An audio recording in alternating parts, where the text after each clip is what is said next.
আসসালামু আলাইকুম সুপ্রিয় শিক্ষার্থীবৃন্দ, আশা করি তোমরা ভালো আছো। আমি মোহাম্মদ মাসুদ রানা, প্রভাষক হিসাব বিজ্ঞান বিভাগ, ঢাকা কলেজ, ঢাকা।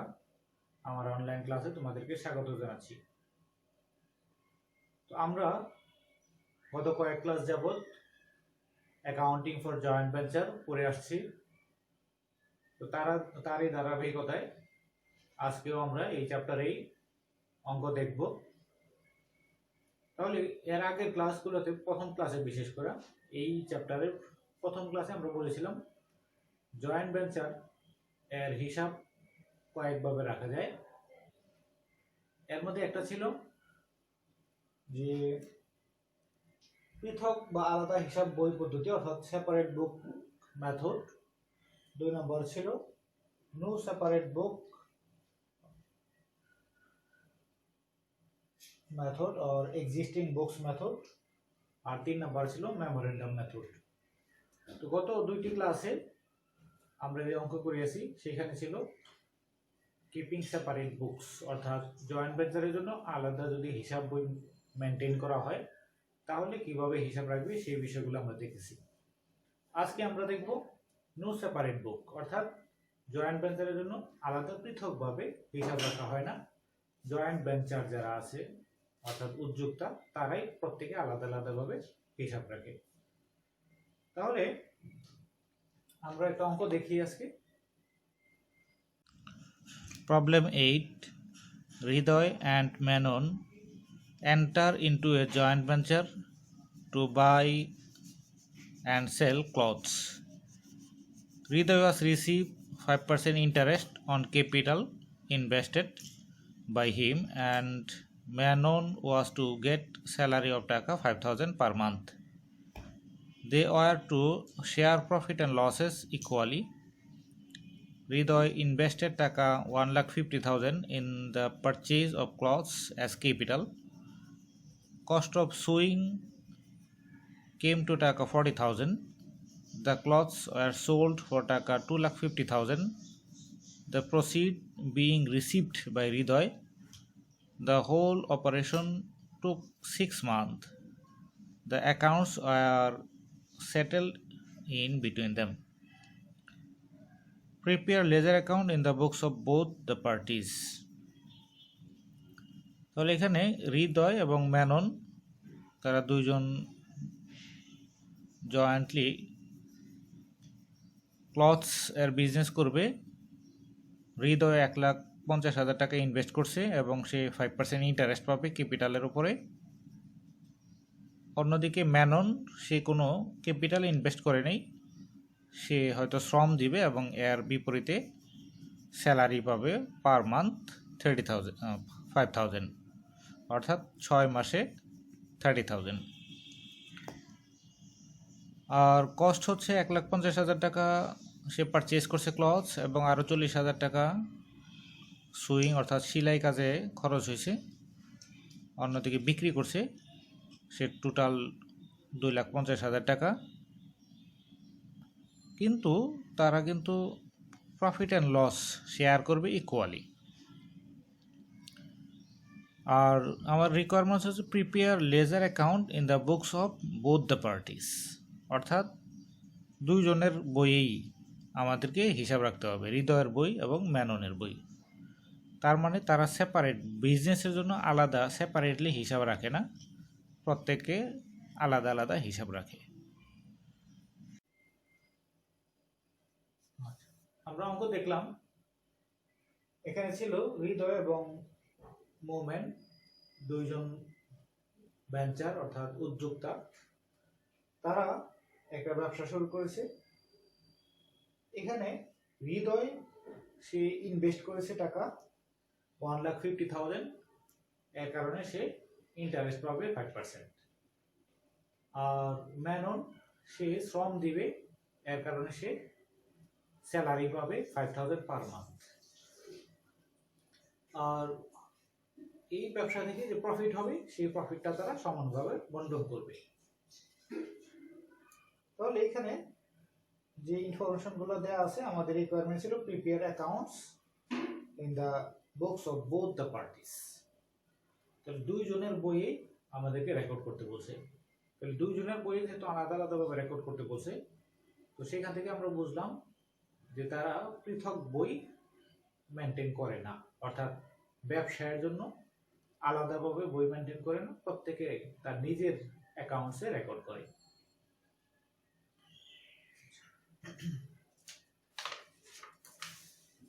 তাহলে এখন আমরা বুকস অফ হৃদয়, যেহেতু প্রত্যেকের বইয়ে আলাদা আলাদা রেকর্ড করতে হবে, তাহলে হৃদয়ের বই আমরা কিভাবে রেকর্ড করব সেই জিনিসটা দেখব।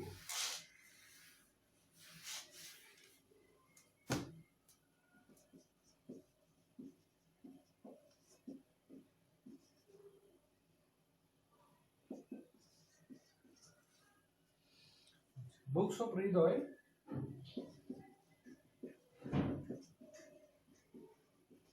জয়েন্ট ভেঞ্চার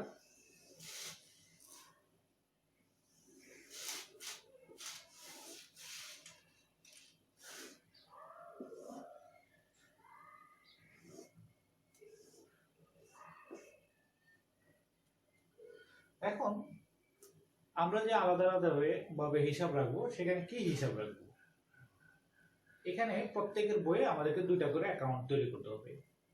একটা হচ্ছে জয়েন্ট ভেঞ্চার অ্যাকাউন্ট, আর একটা হচ্ছে অপোজিট ভেঞ্চার অথবা পার্টনারের অ্যাকাউন্ট।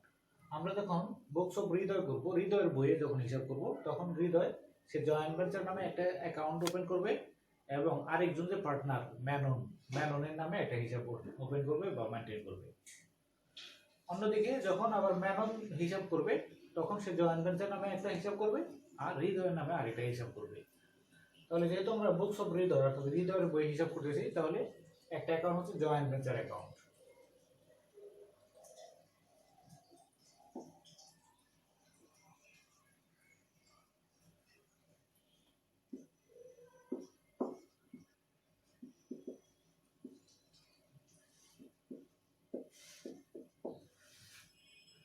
তাহলে পার্টিকুলার টাকা যদিও আমাদের অ্যাকাউন্টিং এর লেজার অ্যাকাউন্টে আটটা ঘর থাকে, ডেট, পার্টিকুলার রেফারেন্স টাকা, ডেট, পার্টিকুলার রেফারেন্স টাকা, কিন্তু যেহেতু আমাদের ডেট এবং রেফারেন্স এই দুইটা প্রয়োজন নেই এখন, এই জন্য আমরা শুধুমাত্র পার্টিকুলার এবং টাকা এই দুইটা কলাম ইউজ করতেছি। তো এমনি সাধারণত যখন আমরা জার্নাল থেকে লেজার করি, তখন আমরা ওই যখন প্রত্যেকটা ডেট উল্লেখ থাকে, তখন আমরা ডেটের কলাম দেই। তো এইখানে মানে এই অঙ্কের ক্ষেত্রে না দিলেও চলবে। তো জয়েন্ট ভেঞ্চার অ্যাকাউন্টের সময় আমরা গত ক্লাসগুলোতে জানি যে জয়েন্ট ভেঞ্চার অ্যাকাউন্ট যখন আমরা করি, তখন যে কোনো প্রকার খরচের জন্য আমরা জয়েন্ট ভেঞ্চারকে ডেবিট করি, আর যে কোনো প্রকার আয় বা রেভিনিউর জন্য আমরা জয়েন্ট ভেঞ্চারকে ক্রেডিট করি। তাহলে এখানে যেহেতু আমরা বুকস অফ হৃদয়ের বই করতেছি, তো হৃদয় কি কি খরচ করছে বলছে, হৃদয় ইনভেস্টেড টাকা 1,50,000 in the purchase of plots as capital এবং cost of suing came to টাকা 40,000। তাহলে হৃদয় 1,50,000 টাকা দিয়ে ইনভেস্ট করছে, আসলে সে সরাসরি 1,50,000 টাকা দিয়ে ক্লথস বা কাপড় কিনছে, আর সাথে সাথে এই কাপড় সিলাইতে যায় আরো 40,000 টাকা তার খরচ হয়েছে।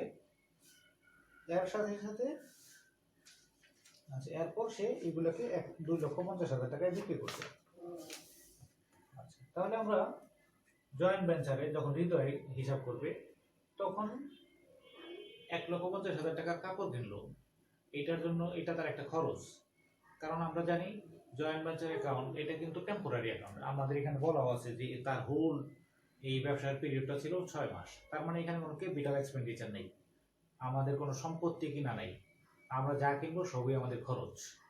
তাহলে আমরা 1,50,000 টাকার যেটা কিনলাম আমাদের খরচ, আমরা বলবো joint venture account debit, bank account credit বা ক্যাশ অ্যাকাউন্ট ক্রেডিট। তাহলে জয়েন্ট ভেঞ্চারের ডেবিট পাশে ব্যাংক নামে, এখন এটা কি ছিল সেইটা আমরা আলাদা লিখে দিব বোঝার জন্য। পারচেজ কত টাকা, 1,50,000 টাকা। সাথে সাথে সে আরো 40,000 টাকা এক্সপেন্স করছে তার সুইং হিসাবে সেলাই করার জন্য। ওইটার জন্য সে জাবেদা দেবে কি, এটাও তো একটা খরচ। তাহলে সে বলবে joint venture debit, bank credit. তাহলে এখানেও ব্যাংক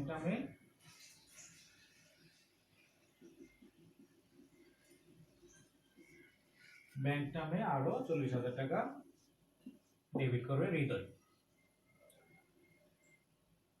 তারপর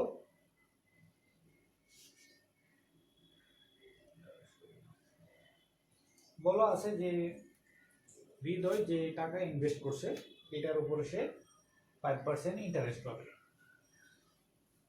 তাহলে 5% ইন্টারেস্ট, এইটাও কিন্তু জয়েন্ট ভেঞ্চার, অর্থাৎ জয়েন্ট ভেঞ্চার একটা খরচ। সে জয়েন্ট ভেঞ্চার হৃদয়কে যে খরচ দিতেছে সেটাও একটা খরচ।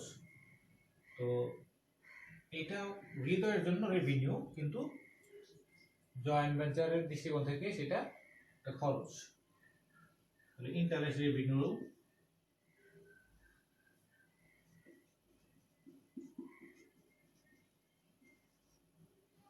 হৃদয় ইন্টারেস্ট রেভিনিউ পাচ্ছে, সেটা জয়েন্ট ভেঞ্চারের খরচ হিসাবে সে দেখাচ্ছে কত টাকা, 1,50,000 এর 5% এর হাফ।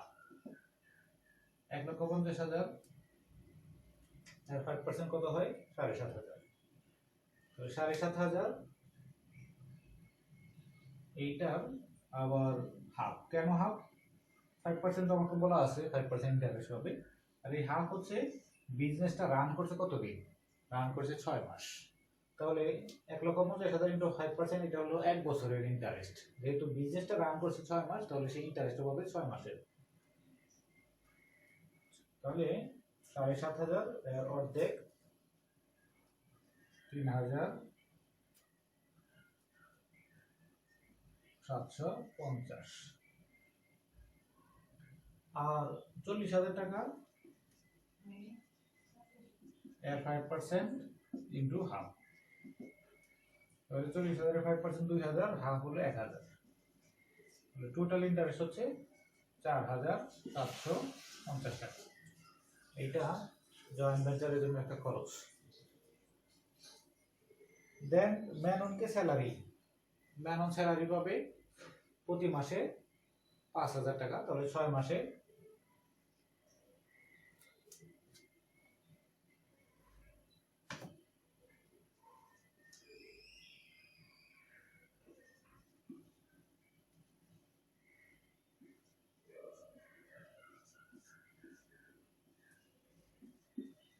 তাহলে 6 মাসে স্যালারি তাকে দিতে হবে 30,000, বা এটাও জয়েন্ট ভেঞ্চারের জন্য একটা খরচ।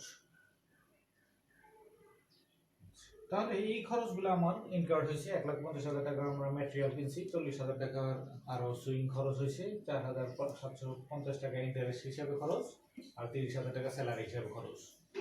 আর এর এগেইনস্টে আমরা এটা বিক্রি করছি 2,50,000 টাকায়, আমাদের বলা আছে। তাহলে বিক্রি যখন করি তাহলে তখন আমরা কি জাবেদা দিব? আমরা বলবো বিক্রি করলে টাকা পাই, তাহলে ক্যাশ আর ব্যাংক হিসাব ডেবিট, জয়েন্ট ভেঞ্চার ক্রেডিট। তাহলে ব্যয় হলে জয়েন্ট ভেঞ্চার ডেবিট, আর আয় হলে জয়েন্ট ভেঞ্চার ক্রেডিট। তাহলে জয়েন্ট ভেঞ্চারের ক্রেডিট পাশে ব্যাংক নামে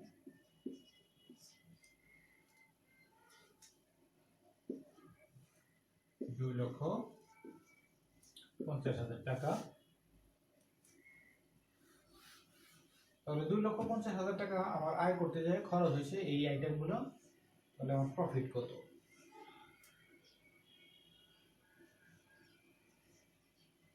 প্রফিট অন জয়েন্ট ভেঞ্চার, আমি সংক্ষেপে লিখি এখানে ইনকাম সামারি। আমার টোটাল প্রফিট হচ্ছে 25,250। এখন যদি দুইজনের সমান ভাগে ভাগ করে এটাকে, তাহলে 12,625, 12,625, 12,625। হৃদয়ের হিসাব যখন করতেছে সে বলতেছে সেটা 12,625 ম্যাননকে দিতে হবে, এই জন্য সে ম্যানন এর কাছে লায়াবিলিটি ক্রিয়েট করতেছে। আর 12,625 যেহেতু তার নিজের ইনকাম, এই জন্য সে এটাকে ইনকাম স্টেটমেন্টে পাঠাবে, এই জন্য ইনকাম সামারি লিখতেছি। তাহলে টোটাল 2,50,000, 2,50,000।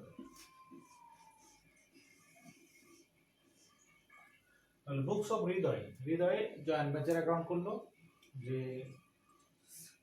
সেলস করছে 2,50,000, এই 2,50,000 সেল করতে দেয়, তার খরচ যেগুলো হয়েছে এই বিজনেসের সবগুলো খরচ বাদ দেওয়ার পরে প্রফিটকে সে ভাগ করে দিয়েছে দুজনের মধ্যে সমানভাবে।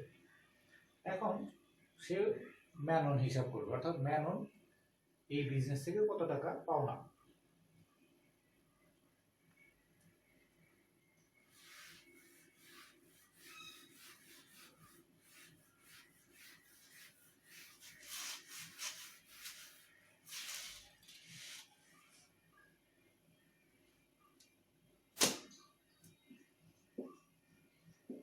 ম্যানন অ্যাকাউন্ট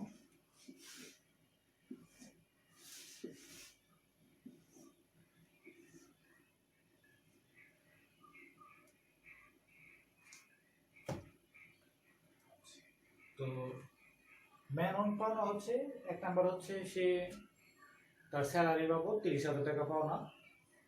তাহলে ম্যাননের কাছে লায়াবিলিটি কি বাবদ? স্যালারি বাবদ।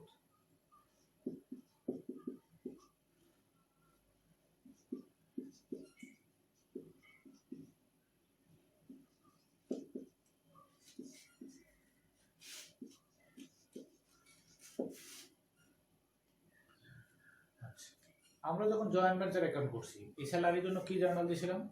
আমরা বলছি জয়েন্ট ভেঞ্চার হিসাব ডেবিট, ম্যানন হিসাব ক্রেডিট। তাহলে জয়েন্ট ভেঞ্চারের আমরা ডেবিট পাশে দেখাইছি ম্যানন নামে, আর ম্যাননের ক্রেডিট পাশে দেখাবো জয়েন্ট ভেঞ্চার নামে। আবার ম্যাননের যে প্রফিট 12,625 টাকা, সেই 12,625 টাকার জন্য আমরা বলছি আমরা জয়েন্ট ভেঞ্চারের ডেবিট পাশে দেখাইছি 12,625, অর্থাৎ প্রফিটটা। এখন সেটা ম্যাননের পাওনা, এই জন্য ম্যাননের হিসাবে ক্রেডিট পাশে দেখাবো জয়েন্ট ভেঞ্চার অ্যাকাউন্ট। তাহলে এটা কি কিসের জন্য? প্রফিটের জন্য। 12,625 এই ছিল তার মোট পাওনা, 42,625 টাকা। আর আমাদের এখানে দেখো অঙ্কে বলা ছিল the account were settled in between them, অর্থাৎ 6 মাস তো বিজনেসের মেয়াদ, তো 6 মাস হয়ে গেছে এবং যার যার পাওনা দেনা সব পরিশোধ করা হয়ে গেছে। Account were settled in between them, তার মানে তার যে পাওনা তাকে পরিশোধ করে দেওয়া হয়েছে। এখন যখন পরিশোধ করে দিবে তখন কি জাবেদা দিবে? বলবে ম্যানন হিসাব ডেবিট আর ব্যাংক হিসাব ক্রেডিট। যেহেতু ম্যাননের কাছে লায়াবিলিটি 42,625 টাকা, তো এটা যখন পরিশোধ করে দেবে সেই জাবেদা দিবে ম্যানন হিসাব ডেবিট 42,625, ব্যাংক হিসাব ক্রেডিট। তার মানে ম্যানন হিসাবে ডেবিট পাশে ব্যাংক নামে বসবে 42,625 টাকা, 42,625 টাকা।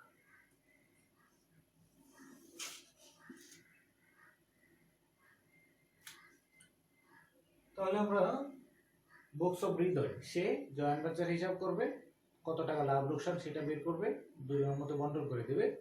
এরপরে সে ম্যাননের কাছে তার কত টাকা দেয় সেটার জন্য আলাদা ম্যানন হিসাব করবে এবং বছর শেষে বা পিরিয়ড শেষে দায়টা পরিশোধ করে দেবে। এ হচ্ছে বুকস অফ হৃদয়ের হিসাব। এখন যেহেতু দুইজনে আলাদা আলাদা হিসাব রাখে, তাহলে ম্যাননের বইতে কি হিসাব রাখবে ম্যানন? তো ম্যাননও আবার সেম একটা সে জয়েন্ট ভেঞ্চার অ্যাকাউন্ট করবে, আবার সে হৃদয় নামে একটা অ্যাকাউন্ট ওপেন করবে। তাহলে books of ম্যানন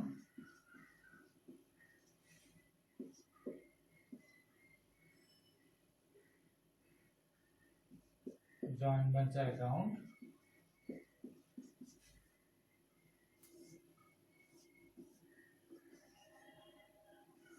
debit side, credit side. তো ম্যানন যখন হিসাব করবে তখনও সে জয়েন্ট ভেঞ্চার হিসাব করবে। তো জয়েন্ট ভেঞ্চারের আগের মতো তার সেলস বা রেভিনিউটা ক্রেডিট পাশে, এক্সপেন্স গুলো ডেবিট পাশে। তাহলে এক্সপেন্স কি ছিল?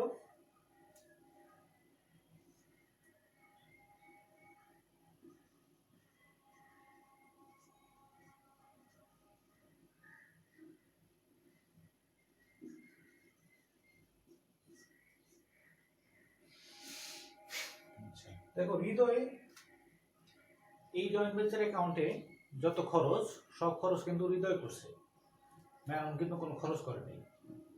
তাহলে সেই জয়েন্ট ভেঞ্চার অ্যাকাউন্ট যখন করবে তখন সেটা হৃদয়ের ইনভেস্টমেন্ট বা হৃদয়ের খরচ হিসাবে দেখাবে।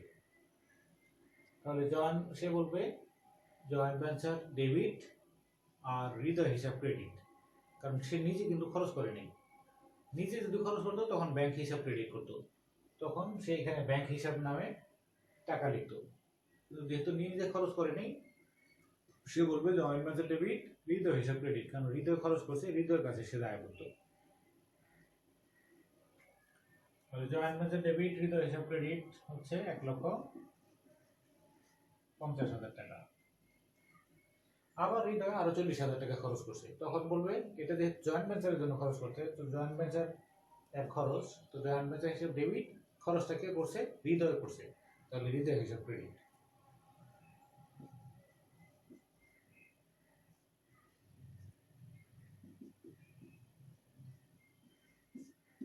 এক্সপেন্সের জন্য হৃদয় হিসাব ক্রেডিট 40,000 টাকা।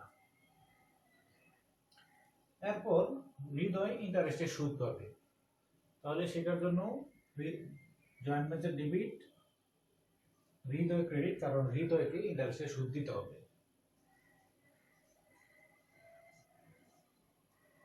কেন?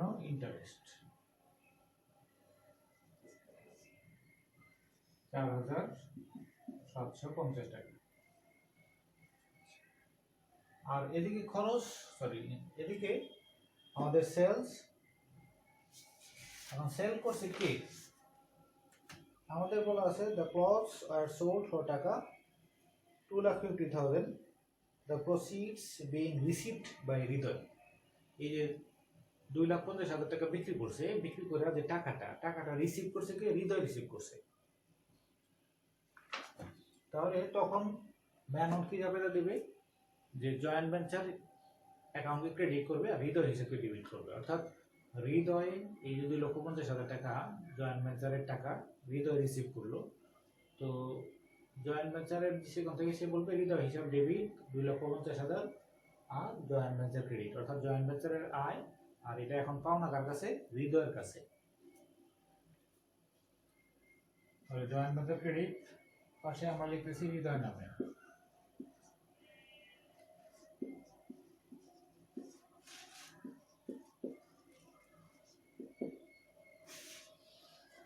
এখানে দেখো আমরা যদি একেবারে প্রথম ক্লাসের মতো, অর্থাৎ প্রথম দিন যেদিন অঙ্ক করেছি, আমরা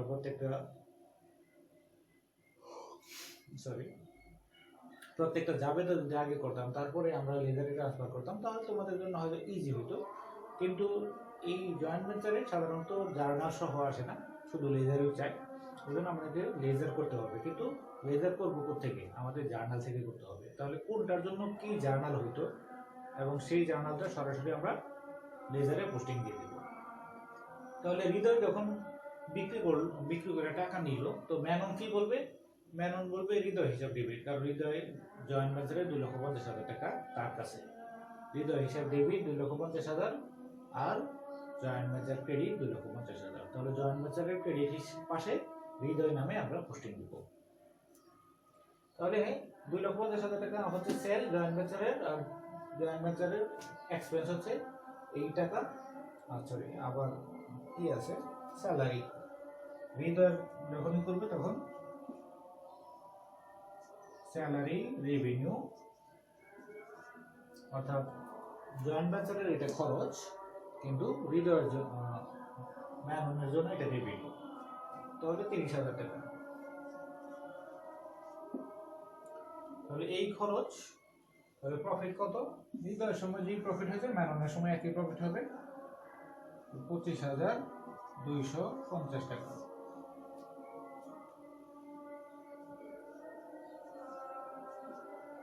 তাহলে প্রফিট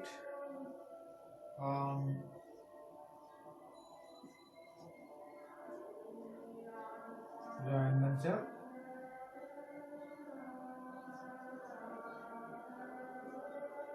হৃদয়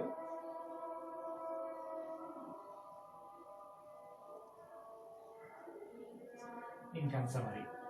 তাহলে যখন ম্যানন করবে তখন হৃদয়ের পাওনা যতটুকু সেটার জন্য হৃদয় হিসাব লিখবে, আর নিজের পাওনা যতটুকু তার জন্য ইনকাম সামারি লিখবে। তাহলে অর্ধেক পাওনা 12,625, 12,625, টোটাল 25,250। তাহলে মোট 2,50,000, 2,50,000।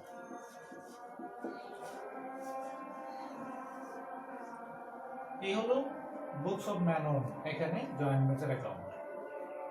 তারপর ম্যানন আরেকটা হিসাব করবে, কি হিসাব? হৃদয় হিসাব। হৃদয়ের কাছে তার কত পাওনা দেনা সেটার হিসাব করবে।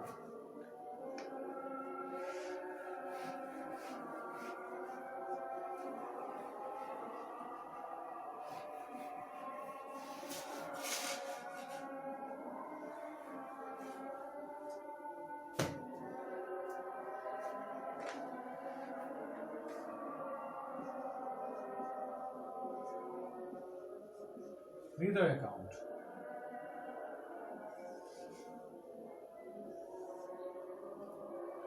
এখন হৃদয় ইনভেস্ট করছে 1,50,000 টাকা, সেটার জন্য আমরা জাবেদা দিয়েছিলাম জয়েন্ট ভেঞ্চার ডেবিট, হৃদয় হিসাব ক্রেডিট। যার ফলে একটু আগে যে জয়েন্ট ভেঞ্চার করলাম আমরা, জয়েন্ট ভেঞ্চারের ডেবিট পাশে আমরা লিখছিলাম। এখন আমি করতেছি হৃদয় হিসাব, তাহলে হৃদয় হিসাবের কোন পাশে যাবে? ক্রেডিট পাশে যাবে। কি নামে? জয়েন্ট ভেঞ্চার নামে। তাহলে জয়েন্ট ভেঞ্চার নামে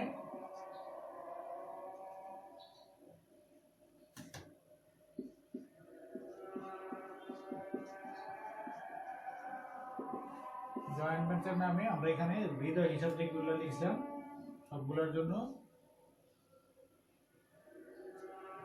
কি এখন ইনভেস্টমেন্ট ছিল,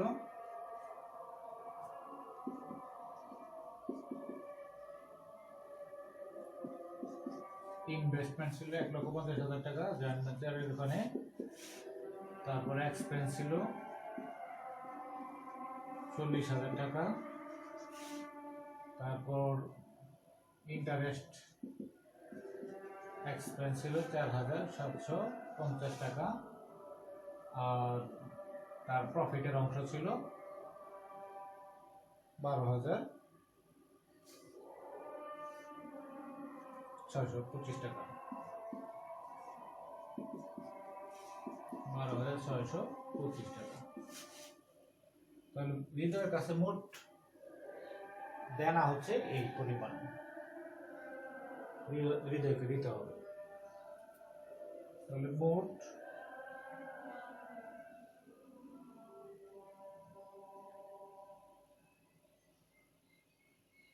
$2,07,375।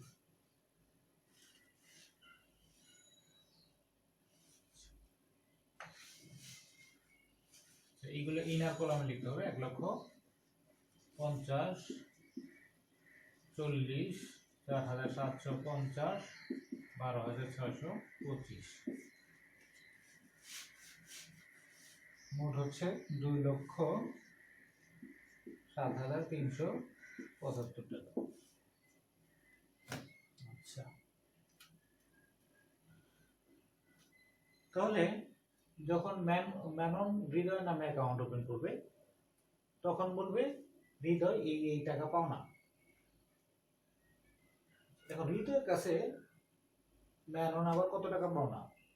ওই যে 2,50,000 টাকা জয়েন্ট ভেঞ্চারের যে বিক্রি, সেটা কিন্তু সম্পূর্ণই হৃদয় নিয়ে গেছিল। তো আমরা তখন কি যাবে দিয়েছিলাম? আগের বার যখন হৃদয়ের হিসাব করছি আমরা তখন বলছি যে যখন আমরা জয়েন্ট ভেঞ্চার অ্যাকাউন্ট করলাম তখন আমরা জয়েন্ট ভেঞ্চারের ক্রেডিট পাশে আমরা হৃদয় নামে 2,50,000 টাকা ক্রেডিট করছিলাম। তখন আমরা বলছিলাম যে আমরা যা পেতে দিছি জয়েন্ট ভেঞ্চার অ্যাকাউন্ট ডেবিট, হৃদয় হিসাব ডেবিট, জয়েন্ট ভেঞ্চার ক্রেডিট। তার মানে হৃদয় হিসাব ডেবিট 2,50,000 টাকা, জয়েন্ট ভেঞ্চার ক্রেডিট 2,50,000 টাকা, যেটা জয়েন্ট ভেঞ্চারের ক্রেডিট পাশে ছিল। তাহলে সেটা যদি আমরা পোস্টিং দেই,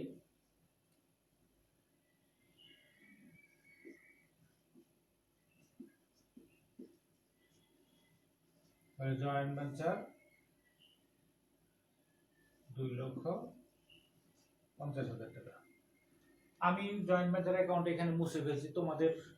তোমরা এটা এই ক্লাসটা করার সময় বা করার এখন যদি বুঝতে না পারো, তোমরা কি করবা, প্রথমে ধারাবাহিকভাবে খাতায় অঙ্কটা করবা।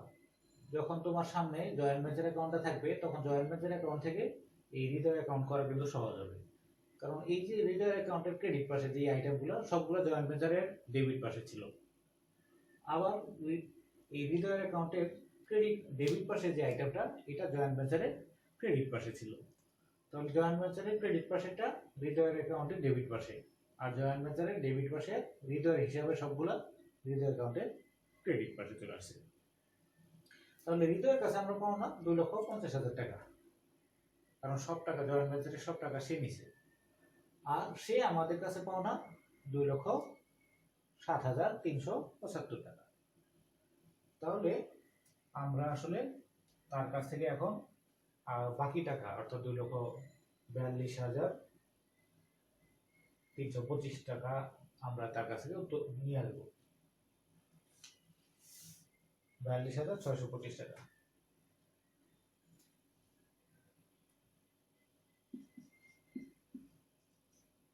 ব্যাংক হিসাব। তো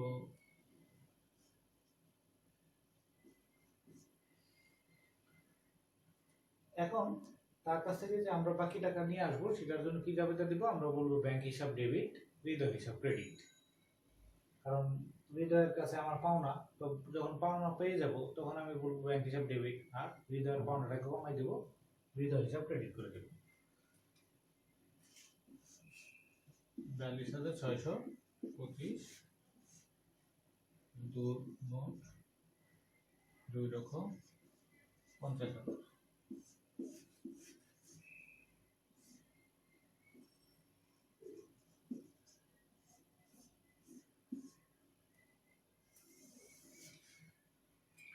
আচ্ছা, এখন তোমাদেরকে আরেকটু জিনিসটা আমি ক্লিয়ার করে দিচ্ছি। তোমরা যদি সামনে তোমাদের সবগুলো অঙ্ক একসাথে রাখো তাহলে কিন্তু এই জিনিসটা বুঝতে পারবো। তুমি এখন ক্লাস দেখলা, শুধু মনে করো অঙ্ক করলে না, অঙ্ক না করে শুধু ক্লাস দেখে তুমি বুঝতে চাইলা, তাহলে কিন্তু বুঝতে পারাটা তোমার জন্য কঠিন হবে। কিন্তু তুমি যদি আমার অঙ্কের সাথে সাথে অঙ্ক করে আসো, অথবা প্রথমবার হয়তো তুমি দেখছো তো বুঝতে পারো না, কিন্তু দ্বিতীয়বার তুমি যদি আবার প্রথম থেকে অঙ্কগুলো করে আসো তাহলে প্রথম অঙ্ক করলে দ্বিতীয় অঙ্ক বোঝা সহজ হবে। অর্থাৎ আমার প্রত্যেকটা প্রথম জয়েন্ট ভেঞ্চারের সাথে দ্বিতীয় অ্যাকাউন্টসটা রিলেটেড। তাহলে আমরা যখন হৃদয়ের বুক পড়ছিলাম, বুকস অফ হৃদয়, সেইখানে আমরা দেখাইছিলাম যে ম্যানন হৃদয়ের কাছে পাওনা হচ্ছে, দেখবা টোটাল ম্যানন হিসাব, হৃদয় যখন ম্যানন হিসাব করছে সেখানে সে দেখাইছে ম্যানন তার কাছে পাওনা টোটাল 42,625 টাকা। কিভাবে? 30,000 টাকা স্যালারি বাবদ আর 12,625 টাকা প্রফিট বাবদ। তাহলে এই যে 42,625 টাকা ম্যানন পাওনা, তো সেই টাকাটা কিন্তু সে দিয়ে দিছে। আর যখন দিয়ে দিছে তখন